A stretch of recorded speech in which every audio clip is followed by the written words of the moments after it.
সবাইকে আজকের এই ক্লাসটিতে স্বাগত জানাই। যারা বিশেষ করে নতুন, তোমাদেরকে অবশ্যই সঙ্গে যারা আমার চ্যানেলটি সাবস্ক্রাইব করে রেখেছো তাদেরকেও। এবং আজকের এই ক্লাসটিতে আমরা আলোচনা করব শিক্ষক শিক্ষা কী বা টিচার এডুকেশন কী, এবং তার সঙ্গে শিক্ষক শিক্ষার বিভিন্ন গুরুত্বপূর্ণ বৈশিষ্ট্যগুলি। তো এই চ্যানেলটিতে তোমরা যারা করে নতুন, আমি তোমাদের প্রত্যেককেই বলবো যে যদি তোমাদের কারো এই পিপিটি বা এই ক্লাসটি যদি ভালো লেগে থাকে বা এই নোটটি প্রয়োজন হয়, তাহলে এই ভিডিওটির ডেসক্রিপশন বক্সে তোমাদের টেলিগ্রাম গ্রুপের একটা লিঙ্ক দেওয়া আছে, সেটাতে জয়েন করবে এবং সেখানে তোমরা কেউ যদি এই ক্লাসটি চাও তাহলে আমি এই পিডিএফটা ওখানে শেয়ার করে দিতে পারি বা এই পিপিটিটা শেয়ার করে দিতে পারি। তাহলে আজকে শুরু করি। তো প্রথমেই যেটা কথা সেটা হচ্ছে শিক্ষক শিক্ষা কী। তাহলে এই প্রশ্নের উত্তরে আমাদের সবার আগে এটা আমাদের ভাবতে হবে যে যখন আমাদের আধুনিক শিক্ষার লক্ষ্য হচ্ছে শিক্ষার্থীর সর্বাঙ্গীন বিকাশ ঘটানো বা অলরাউন্ড ডেভেলপমেন্ট করা, তো তখনই কিন্তু এই শিক্ষা ব্যবস্থার যে পরিচালন ব্যবস্থা সেটাও কিন্তু অনেকটা চেঞ্জ হয়ে যায়। এবং অতীতে যেখানে শিক্ষার মূল কেন্দ্রবিন্দুতে হয়তো বা শিক্ষক ছিল, কিন্তু বর্তমানে কিন্তু শিক্ষার মূল কেন্দ্রবিন্দুতে রয়েছে শিক্ষার্থী। অর্থাৎ একজন শিক্ষার্থীকে কেন্দ্র করেই তার চারিদিকে ছড়িয়ে ছিটিয়ে আছে শিক্ষার অন্যান্য উপাদানগুলো। সেখানে হতে পারে একটা শ্রেণীকক্ষ, হতে পারে অ্যাডমিনিস্ট্রেশন বা প্রশাসন, হতে পারে শিক্ষক, এরকম একাধিক উপাদানগুলো। তো এই কারণেই যখনই আমরা শিক্ষার লক্ষ্য হিসেবে শিক্ষার্থীর সর্বাঙ্গীন বিকাশকে বেছে নিচ্ছি বা গুরুত্ব দিচ্ছি, তখনই কিন্তু শিক্ষার অপর একটি সক্রিয় উপাদান বা শিক্ষক, হ্যাঁ, বা শিক্ষক নামক যে উপাদান, মানবীয় উপাদান, তো তারও কিন্তু কর্মপরিধি কিন্তু বিস্তৃতি লাভ করছে। কেননা শিক্ষকের মূল উদ্দেশ্য বা মূল কাজই হচ্ছে একজন শিক্ষার্থীর পরিপূর্ণ বিকাশে সহায়তা করা, অর্থাৎ তার সার্বিক বিকাশে সহায়তা করা। সেই হিসাবে কিন্তু শিক্ষকের কার্যেরও কিন্তু বা শিক্ষকের যে কাজের পরিসর তারও কিন্তু বিস্তৃতি লাভ ঘটে। তো সেদিক থেকেও তোমরা কিন্তু এইভাবে কিন্তু একটা নোট শুরু করতে পারো। তো সেই সুবাদে আমরা কিন্তু এটা বলতে পারি যে যখন শিক্ষার লক্ষ্য শিক্ষার্থীর সর্বাঙ্গীন বিকাশ ঘটে বা বিকাশ হয় বা বিকাশ করতে হবে, এরকম একটা বিষয়কে নির্বাচন করা হয়, তখনই শিক্ষকের কর্মপরিধি বিস্তৃতি লাভ করে। আর এই জন্যই শিক্ষকের বা শিক্ষক শিক্ষা বলতে আমরা এটা বুঝবো, শিক্ষকের শিক্ষকতা পেশাকে ফলপ্রসূ করার জন্য যে প্রশিক্ষণমূলক শিক্ষা ব্যবস্থার অবতারণা হয়েছে বা সৃষ্টি করা হয়েছে বা চালু করা হয়েছে, তাকে আমরা বলবো শিক্ষক শিক্ষা। ওকে। এবং এই যে শিক্ষক শিক্ষা যা আছে, এই শিক্ষক শিক্ষা সম্পর্কে বিভিন্ন শিক্ষাবিদ, বিভিন্ন দার্শনিক বিভিন্ন রকমের সংজ্ঞা দিয়েছেন। তো সেগুলো আমরা পরবর্তী স্লাইডে আলোচনা করব।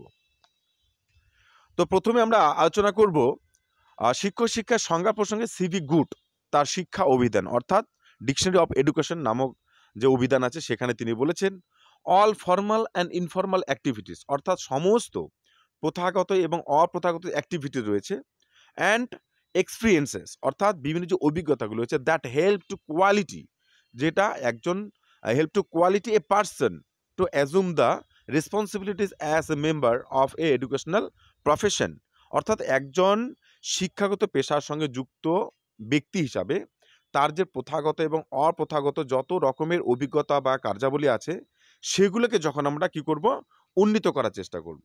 ওকে। তো professional to discharge his responsibilities more effectively, অর্থাৎ তাদের যে কর্তব্য, তাদের যে করণীয়, সেটা প্রথাগত অপ্রথাগত সেই সমস্ত অভিজ্ঞতার সমন্বয়, তাকেই কিন্তু মূলত বলা হচ্ছে শিক্ষক শিক্ষা। ওকে। এরপর দেখি আরও একজন আমরা আরেকটা সংজ্ঞা নিয়েছি। তো এক্ষেত্রে শিক্ষক শিক্ষার সংজ্ঞার প্রসঙ্গে the national council of teacher education, একটি যে আমাদের সংস্থা আছে ভারতবর্ষের শিক্ষা প্রশাসনিক সংস্থা, তো সেখানে বলা হয়েছে a programme of education research and training of persons to teach from pre primary to higher education, অর্থাৎ একজন শিক্ষকের প্রি প্রাইমারি অর্থাৎ প্রাক প্রাথমিক থেকে শুরু করে হায়ার এডুকেশন লেভেল অর্থাৎ উচ্চশিক্ষা স্তর পর্যন্ত তাকে শিক্ষা দেওয়ার জন্য যে শিক্ষামূলক বা গবেষণামূলক বা প্রশিক্ষণমূলক যে কার্যাবলী রয়েছে, কর্মসূচি রয়েছে, সে সমস্ত কর্মসূচিকেই কিন্তু বলা হচ্ছে শিক্ষক শিক্ষা। এবং এক কথা আমরা কি বলতে পারি, এক কথা বলতে পারি যে শিক্ষকতা যেহেতু একটি স্বীকৃত মহান পেশা, অর্থাৎ এই শিক্ষকতা পেশাটাকে অনেকে মহান পেশা বলে বা মনে করেন বা স্বীকৃতি দিয়েছেন, তাই এই পেশাটিকে সার্থকতা প্রদানের জন্য একজন শিক্ষক বা একজন শিক্ষককে শিক্ষাদান কৌশল সম্পর্কে এবং সমাজের আদর্শ শিক্ষক হিসেবে গড়ে তুলতে যে প্রশিক্ষণমূলক কর্মসূচি পরিচালিত করা হয় বা গ্রহণ করা হয়, সেই সমস্ত কর্মসূচির সমষ্টিটাকে আমরা এক কথায় শিক্ষক শিক্ষা বলবো বা বলা যেতে পারে। ওকে, তো এরপর আমরা আলোচনা করব শিক্ষক শিক্ষার বৈশিষ্ট্য। অর্থাৎ এই যে শিক্ষক শিক্ষা প্রসঙ্গে যে বিভিন্ন শিক্ষাবিদ ও শিক্ষা সংস্থা বা প্রশাসনিক সংস্থা যে সংজ্ঞাগুলি দিয়েছে, সেগুলোকে যদি আমরা ভালো করে অ্যানালাইসিস করি বা বিশ্লেষণ করি, তাহলে যে মূল বৈশিষ্ট্যগুলো আমরা দেখতে পাবো, সেগুলিকে আমরা নিম্নে আলোচনা করব, বা এইভাবে তোমরা একটি এই বৈশিষ্ট্য লেখার আগে এরকম কিছু কথা তোমরা যোগ করতে পারো। ওকে, তো প্রথম যেটা পয়েন্ট, সেটা হচ্ছে ধারাবাহিক প্রক্রিয়া। তাহলে শিক্ষক শিক্ষার একটা গুরুত্বপূর্ণ বৈশিষ্ট্য কি? ধারাবাহিক প্রক্রিয়া। কেন ধারাবাহিক প্রক্রিয়া? কারণ এই শিক্ষা প্রক্রিয়াটি শুরু হয় প্রাথমিক কিছু কার্যাবলী দিয়ে, অর্থাৎ কিছু সাধারণ কাজ দিয়ে, এবং শেষ হয় কি? কতগুলো দক্ষতার বিকাশ সাধনের মাধ্যমে। অর্থাৎ যে শিক্ষক হবে, অর্থাৎ যারা কিনা ডিএলএড বিএলএড এরকম করছো, এমএড করছো, তো এদেরকে কেন করানো হয়? করানো হয় এই কারণেই যে তারা শিক্ষার যে কতগুলো বেসিক কাজ, সেগুলো যেমন শিখবে, সঙ্গে সঙ্গে কি করে পড়াতে হয়, কি করে থিওরিটাকে আরও অর্থপূর্ণভাবে গড়ে তোলা সম্ভব একজন শিক্ষার্থীর নিকট। তো এইরকম সাধারণ কিছু কার্যাবলী থেকে সেখানে দক্ষতামূলক কার্যাবলী দেওয়া হয় বা শেখানো হয়। এই জন্য এটাকে আমরা একটা ধারাবাহিক প্রক্রিয়া হিসেবে চিহ্নিত করতে পারি। এবং দ্বিতীয় পয়েন্ট হচ্ছে তত্ত্ব ও দক্ষতার সমন্বয়। এখানে কি বলা হচ্ছে? যে শিক্ষক শিক্ষণের গুরুত্বপূর্ণ বৈশিষ্ট্য একাধিক বিষয়ের সমন্বয়ে গঠিত। একাধিক বিষয় কেন? একাধিক বিষয় এই কারণেই যে আমাদের শিক্ষার সঙ্গে যুক্ত কোনো একজন শিক্ষক, সে যদি কেবল তত্ত্ব জানে, তার ব্যবহারিক দিক না জানে, বা ব্যবহারিক দিক জানে, তার হয়তো তত্ত্বজ্ঞানের অভাব, তাহলে কিন্তু সে কিন্তু একজন কার্যকরী শিক্ষক বা কার্যকরী শিক্ষা প্রদান করতে পারবে না। তাহলে এগুলোর জন্য কি দরকার? এগুলোর জন্য দরকার হচ্ছে একজন শিক্ষকের যেমন পেশাগত দক্ষতা থাকবে, তার মধ্যে আর্ট থাকবে, একটা সায়েন্স থাকবে, একটা টেকনিক থাকবে নতুন।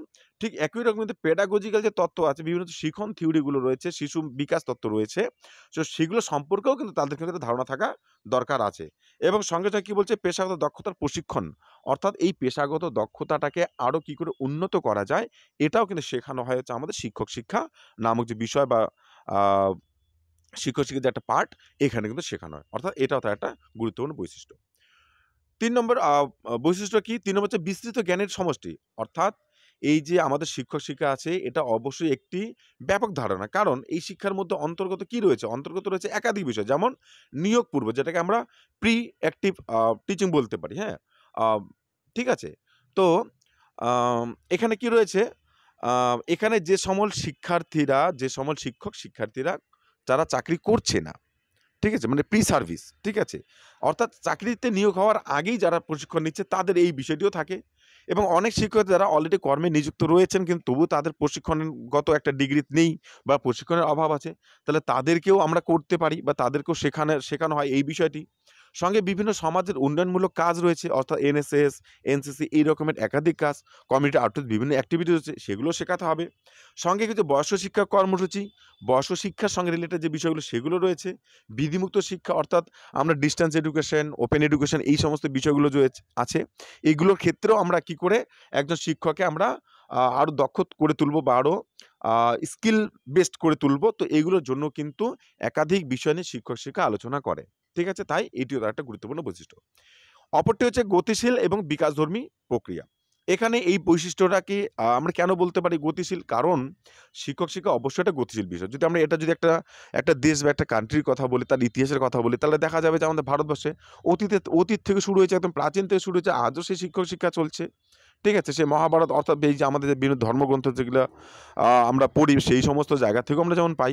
তদ্রূপ কিন্তু এই যে একজন ছেলে বা একজন শিক্ষার্থী যখন সে জন্মগ্রহণ করছে, তারপর থেকে, অর্থাৎ এখানে যেহেতু আমরা পেশার কথা বলছি, শিক্ষত পেশার, তাহলে বোঝা যাচ্ছে যে প্রায় প্রি প্রাইমারি, অর্থাৎ এই লেভেল থেকে শুরু করে হায়ার এডুকেশন পর্যন্ত প্রত্যেকটা জায়গাতেই তারা কি হচ্ছে? এই শিক্ষাটা কিন্তু লক্ষ্য করে।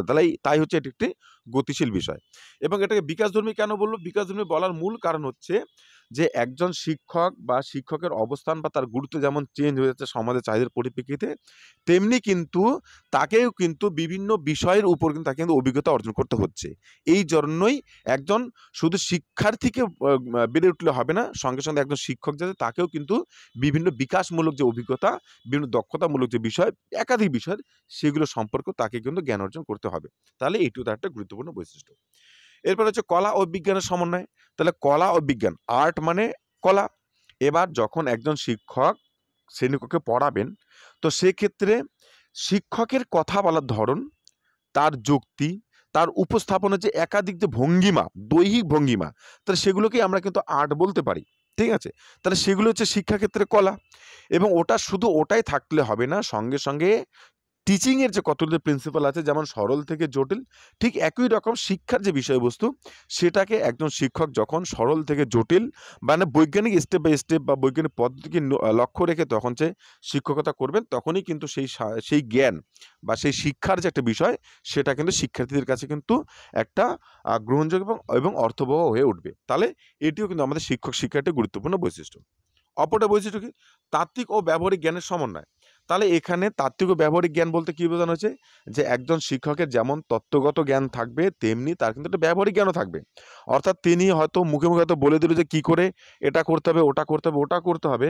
এটা যেমন থাকতে হবে, তেমনি তাকে কিন্তু প্র্যাকটিক্যালও দেখাতে হবে। যে সত্যিকারেই যদি সাপোজ আমরা গবেষণার কথাই বলি, তাহলে এই যে একজন প্রজেক্ট করানো, এই যে প্রজেক্ট বেস কাজ, এগুলো কিন্তু অনেকটা ব্যবহারিক কাজ। তাহলে এগুলো একজন শিক্ষকের শুধু থিওরিতে থাকলে হবে না, সেটা বাস্তবে কি করে সম্পাদন করতে হবে, এটাও কিন্তু তাকে কিন্তু একটু জানতে হবে। অর্থাৎ এটিও তার একটা গুরুত্বপূর্ণ বৈশিষ্ট্য।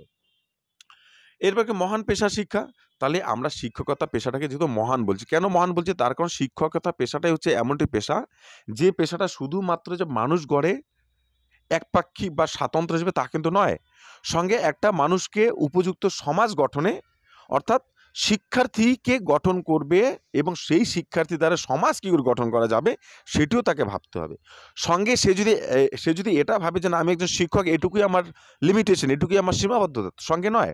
তাহলে তার সঙ্গে কি, সে কিন্তু সঙ্গে সঙ্গে একজন সমাজের যে একজন উন্নত মানুষ বা সমাজের একজন আদর্শ মানুষ, নাগরিক, সেই হিসাবেও কিন্তু তাকে কিন্তু কতগুলো কর্তব্য, কতগুলো কাজ তাকে করতে হবে। তাহলে সেই দিক থেকে এই সমাজের দৃষ্টিভঙ্গি থেকে মূল্যবোধ, রাজনৈতিক দিক, বাস্তবতা, প্রতিযোগিতা, এইরকম নানান দিক বিবেচনা করে তাকেও কিন্তু একটা মহান যে একটা পেশা, সেই জ্ঞানগুলো কিন্তু তাকে এই শিক্ষার মাধ্যমে দেওয়া হয়ে থাকে। তারপর শিক্ষা পরিবেশ গঠনের দক্ষতামূলক। আচ্ছা, তাহলে শিক্ষা পরিবেশ গঠন মানে কি? এখানে একটি শিক্ষা পরিবেশ বলতে যেখানে শিক্ষার্থীরা, ওরা এক হচ্ছে প্রাকৃতিক পরিবেশ আছে, যে পরিবেশটা হয়তো নির্ঝামেলা যুক্ত হবে, অর্থাৎ যেখানে কোনো ঝামেলা থাকবে না, এরকম একটা পরিবেশ হতে হবে। সঙ্গে তাদের যে একটা মানসিক যে একটা পরিবেশ, তাদের কোন বিষয়ের প্রতি তাদের আগ্রহ বেশি, কোন বিষয়গুলোকে তারা ভালো করে অধ্যয়ন করতে পারবে, কোনগুলো অধ্যয়ন করলে তারা খুব অল্প সময়ে ভালো কোনো একটা পেশায় নিযুক্ত হতে পারবে। তো এই রকমের একাধিক বিষয়গুলো কিন্তু শিক্ষকের কিন্তু গঠন করতে হবে, তাদের মধ্যে উপস্থাপন করতে হবে, তাদের মধ্যে সেটা নির্মাণ করতে হবে, আগ্রহ সঞ্চার করতে হবে। তো এইরকম কিন্তু একাধিক বিষয়ের জ্ঞান বা দক্ষতাও কিন্তু শিক্ষার মাধ্যমে দেওয়া হয়। এবং সর্বশেষে আমি বলেছি কি, যে উক্ত আলোচনাগুলি ছাড়াও আমরা পরিশেষে এটা বলতে পারি যে শিক্ষক শিক্ষার প্রকৃতি বা বৈশিষ্ট্য বলতে মূলত শিক্ষক শিক্ষার সামগ্রিক দিককে বোঝায়। কেননা শিক্ষক শিক্ষা হচ্ছে এমন একটা উন্নত মানের শিক্ষা, যেটা আমাদের প্রথাগত বা নিয়ন্ত্রিত শিক্ষা ব্যবস্থা যে আছে, বিদ্যালয় কেন্দ্রিক বা প্রতিষ্ঠান কেন্দ্রিক, এর থেকে অনেকটা বাইরে। ওটাও প্রতিষ্ঠান কেন্দ্রিক, সেখানে কি হচ্ছে, সেখানে পেশা বা দক্ষতা শেখানো হচ্ছে। অর্থাৎ সেটা অবশ্যই আমাদের সাধারণ শিক্ষা ব্যবস্থা বা সাধারণ প্রথাগত শিক্ষা, এর থেকে অবশ্যই একটা উন্নত শিক্ষা পদ্ধতি। তাহলে সেক্ষেত্রে সেই শিক্ষা পদ্ধতি, যে পদ্ধতি আছে, বিদ্যালয় আছে, সেখানকার যে মূল্যায়ন ব্যবস্থা আছে, সেখানকার যে রুটিন আছে, পাঠ্যক্রম আছে, পরিচালন ব্যবস্থা, সমস্ত কিছুই কিন্তু হচ্ছে সুনিয়ন্ত্রিত এবং স্বতন্ত্র। সেদিক থেকে আমরা যদি বিবেচনা করি, তাহলে সেই শিক্ষার সঙ্গে সম্পর্কিত প্রত্যেকটা বিষয়ই কিন্তু হচ্ছে শিক্ষক শিক্ষার বৈশিষ্ট্য। ঠিক আছে? তাহলে আবার আমি তোমাদেরকে বলব, যারা করে তোমরা আমার এই ক্লাসটিতে নতুন জয়েন করছো বা নতুন দেখছো, আমি তোমাদেরকে বলি, এইরকম আমি একাধিক ভালো, ভালো ক্লাস, মানে আমার পক্ষ থেকে যেটা ভালো আমি নিয়ে আসবো খুব অল্প সময়ে। এইজন্যই তোমরা আমার চ্যানেলটিকে সাবস্ক্রাইব করে রাখো এবং বেল আইকনটি প্রেস করে রাখো, যাতে এইরকম একাধিক গুরুত্বপূর্ণ ক্লাস তোমরা সবার আগে পাও। ধন্যবাদ সবাইকে। এবং এই নোটটি যদি আবার কারো প্রয়োজন হয়, তাহলে আমি বলব তোমরা অবশ্যই বিজয় স্যার এডুকেশন নামক যে টেলিগ্রাম গ্রুপ, সেখানে তোমরা জয়েন করো। যে লিঙ্কটা আমাদের এই যে ভিডিওটা যে আপলোড হয়েছে, সেটার ডেসক্রিপশন বক্সে দেওয়া আছে, তোমরা ওখান থেকে জয়েন হয়ে যাও সবাই। ধন্যবাদ সবাইকে।